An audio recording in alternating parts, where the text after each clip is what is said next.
네, 안녕하십니까. 오늘 첫 시간부터 무엇을 얘기해야 될까? 우선 청소년 지도 방법론이라는 것 자체가 이 과목이 어떤 모습이냐 하는 이야기, 또 청소년 지도라는 것은 어떤 의미를 갖고 있는 것이냐, 또 청소년 지도에 관련한 우리 청소년학이라고 하기도 하고요, 청소년 지도학이라고 하기도 하고, 또 대학에 따라서는 청소년 복지학이라고 분류하기도 하고 하는 이 청소년 학문의 구성은 어떻게 되느냐, 이런 이야기로 첫 시간은 진행을 하려 합니다. 우선 그 청소년 지도 방법론이라는 우리 과목이 있는데, 정확히 이 과목은 무엇을 이해해야 하는 것이냐 하는 문제죠. 먼저 얘기할 수 있는 것은 청소년 과목 모두는 기본적으로는 청소년에 대한 이해, 그 특성에 대한 이해가 필요한 게 사실이죠.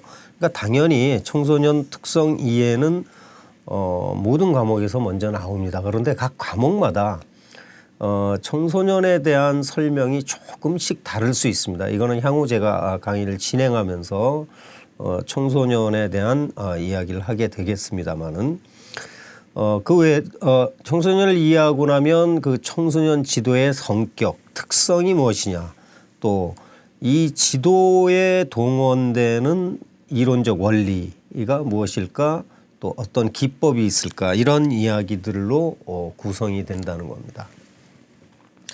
우선 청소년은 독특한 신체적 발달을 경험하는 시기, 정서적 발달을 경험하는 시기라는 거 여러분들 다 알고 계시죠?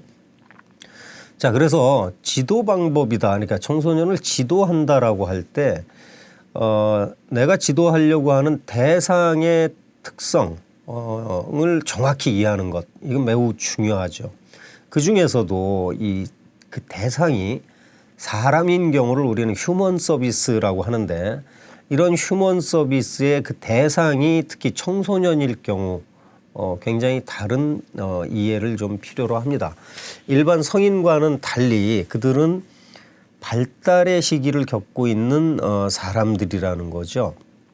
또 사회적으로도 완전히 성인으로 대우받는 것도 아니고, 또 그렇다고 아예 그냥 우리가 보호해야 될 그냥 어린이 아이들로 이렇게 사회적으로도 그렇게 대우받는 것도 아닌 그런 독특한 특성 속에 있는 사람들이라는 겁니다. 그래서 이런 사람들, 보통 뭐 10대라고도 하는 이런 사람들에 대한 이해와 그들의 변화 이해를 충분히 알고 있어야 우리는 청소년 지도의 궁극적인 방법, 또 목적을 달성할 수 있다라는 의미가 되겠습니다.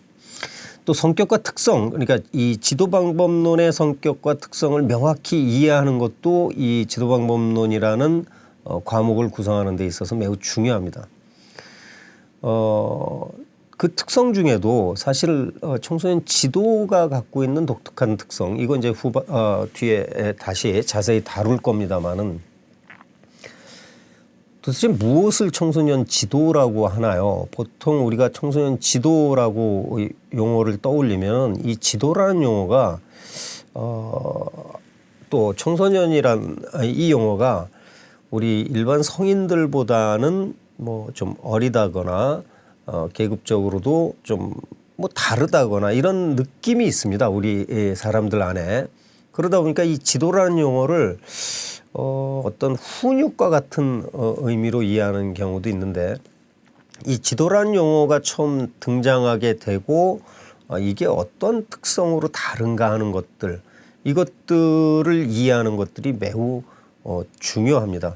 그래서 우리 지도 방법론에서 우선 먼저 이해해야 될 것은 사실은 청소년 지도라는 건데요. 이건 뒤에 강의에서 말씀드리겠지만, 이 지도가 학교 교육하고 항상 뭐라 그럴까요? 이 대립관계라고 할 수는 없는데 대비돼서 표현되고 생각되는 부분이라는 거죠. 그래서 한편으로 생각하면